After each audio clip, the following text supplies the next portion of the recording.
ते community coins काढल्यानंतर आत्तापर्यंत जवळजवळ 150 कम्युनिटी कॉईन्स त्यांनी वेगवेगळे काढलेले आहेत वेगवेगळ्या स्मरणात.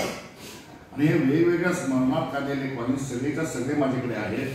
त्याचं एक सॅम्पल मी आणलेलं आहे ते तुम्हाला बघायला मिळेल. हे असे याचे 150 सेट आहेत. आणि बाकीचे जे कॉईन्स पूर्वीचे जे आहेत हे तर मी लावलेले आहेत. हे कसे कसे चेंजेस होतात हे सगळे चेंजेस तुम्हाला त्याच्यातून बघायला मिळतात. कॉईन्स हे मेटलवरती अवलंबून असतं.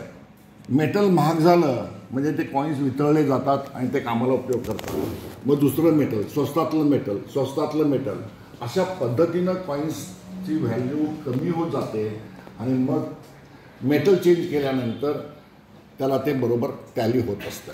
म्हणून कॉईन्स आता 2 पैसे कॉईन्स पण आताचे बघा, पहिलं कॉईन्स किती मोठं होतं आणि आता नवीन आलेलं कॉईन्स किती लहान आहे. हे सगळं कॉईन्सचं मेटल आणि वजन त्याच्यावरती त्या कॉईन्सची व्हॅल्यू अवलंबून असते. सगळेच तेवढे मोठे कॉईन्स करणं शक्य नाही आहे. म्हणजे लोकांना आम्ही ते वितळण्यासाठीच देतो असा त्याचा अर्थ होतो. जे कॉईन्स आहे त्याचं जे व्हॅल्यू आहे ती value government of India promise करत आहे की या कॉईन्सची किंमत 2 रुपये आहे, 5 रुपये आहे, 10 रुपये आहे आणि तेवढे मी तुम्हाला वापस करू शकतो.